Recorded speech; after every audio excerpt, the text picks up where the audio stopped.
नमस्कार, मैं हूं शाहनवाज अख्तर और आप देख रहे हैं न्यूज़ 11 भारत डिजिटल। नीति आयोग की 10 सदस्यीय टीम रांची पहुंच चुकी है।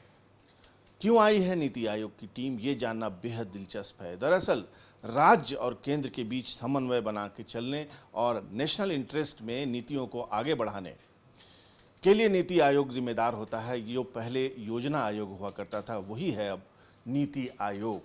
नीति आयोग की जो 10 सदस्यीय टीम यहाँ पर पहुँची है, उसके 2 सदस्य कल सुबह आएंगे जो उनका नेतृत्व भी करेंगे। नीति आयोग के सदस्यों में बहुत सारे ऐसे लोग हैं जो यंग प्रोफेशनल्स हैं। उनके नाम मैं बताऊं आपको, मिस्टर अशोक ए समकुरे, श्री नमन अग्रवाल, नीरज सिन्हा जो सलाहकार हैं झारखंड नीति आयोग के, वो पहुंच चुके हैं। उन्होंने हमसे बातचीत भी की है और आइए सुनते हैं उन्होंने क्या कहा है। भी हैं सब लोग, आप देख रहे हैं इन लोगों को। और कल हम लोग का नीति आयोग और chief minister government of Jharkhand के साथ मीटिंग है हम लोगों का, और कई बिंदुओं पे चर्चा होगी। और हम लोग नीति आयोग का एक बहुत ज़रूरी काम है कि हम स्टेट्स के साथ लगातार वार्तालाप करते रहें, स्टेट्स की समस्याओं का निवारण करते रहें, जो उनकी समस्याएं केंद्र सरकार के मंत्रालयों के साथ, केंद्र सरकार के विभागों के साथ हैं। तो उसी संदर्भ में अब तक हमारी 4 मीटिंग्स ऑलरेडी हो चुकी हैं यहाँ पे झारखंड में, रांची में। ये 5वीं मीटिंग होगी जो कल होगी। तो हम सब बड़े खुशी हैं से यहाँ पे आए हैं और बड़े उत्सुक भी हैं कि चीफ मिनिस्टर और सारे जो उनके सहयोगी हैं, चीफ सेक्रेटरी, सारे विभाग के जो प्रिंसिपल सेक्रेटरी उनसे मिलेंगे, चर्चा करेंगे और इस विषय को आगे बढ़ाएंगे।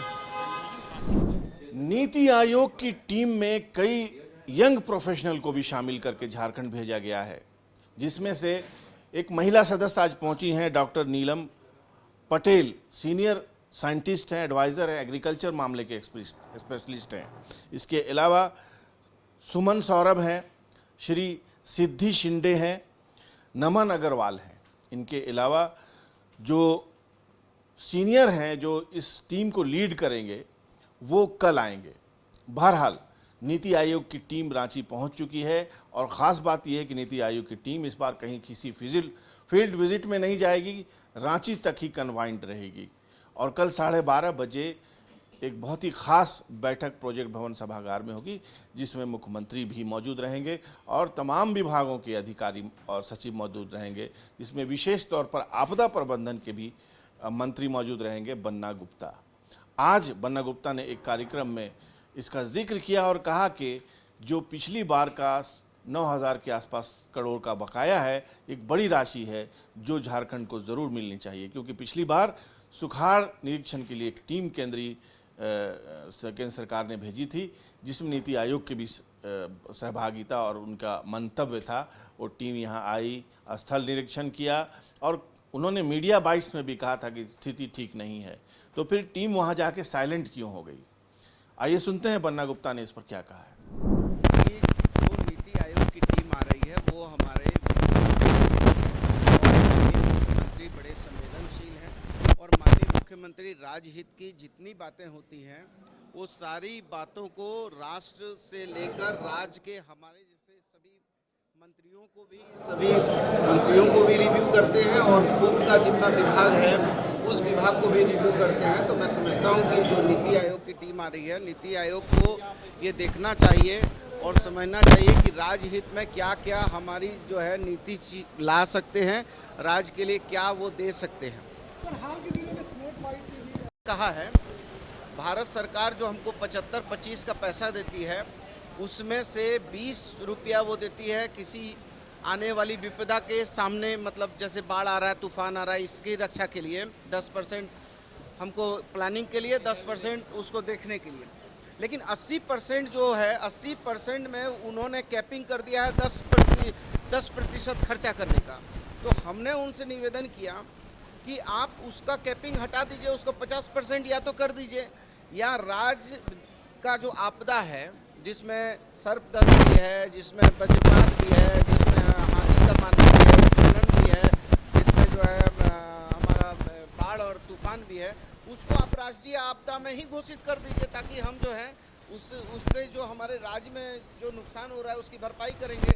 लेकिन आप बताइए उसमें 10% का कैपिंग क्या उचित है? इसलिए जो 10% का कैपिंग किया है उसको हटाना चाहिए भारत सरकार को। जाहिर है सरकारी अधिकारियों को भी निर्देश है और संभवतः मुख्यमंत्री खुद नीति आयोग की बैठक में ये मुद्दा उठाएंगे और मुख्यमंत्री जैसे ही ये मुद्दा उठाएंगे ये मुद्दा राजनीतिक हो जाएगा और विपक्ष की ओर से ये कहा जाएगा कि राज्य सरकार और राज्य के मुख्यमंत्री राजनीतिक बयानबाजी कर रहे हैं। लेकिन ये बात सत्य है कि पिछली बार सुखाड़ पड़ा था, झारखंड के तमाम जो प्रखंड हैं उनमें अधिकांश प्रखंड में सुखाड़ पड़ा था।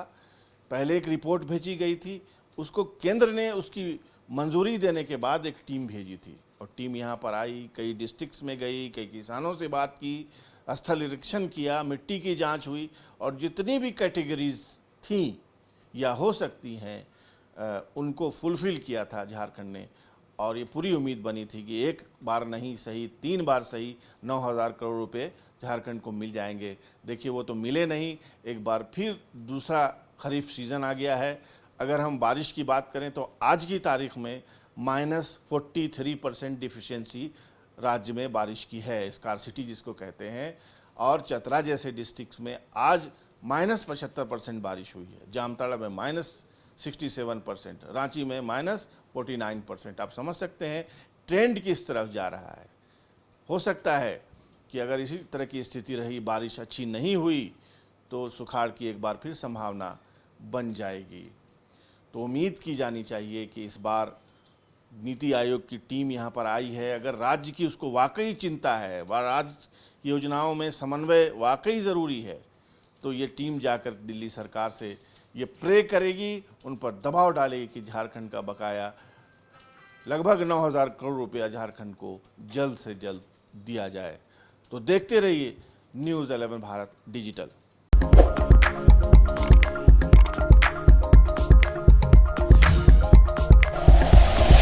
Like and share videos, subscribe करें हमारा चैनल और प्रेस करें बेल आइकॉन। न्यूज़ 11 भारत, सच है तो दिखेगा।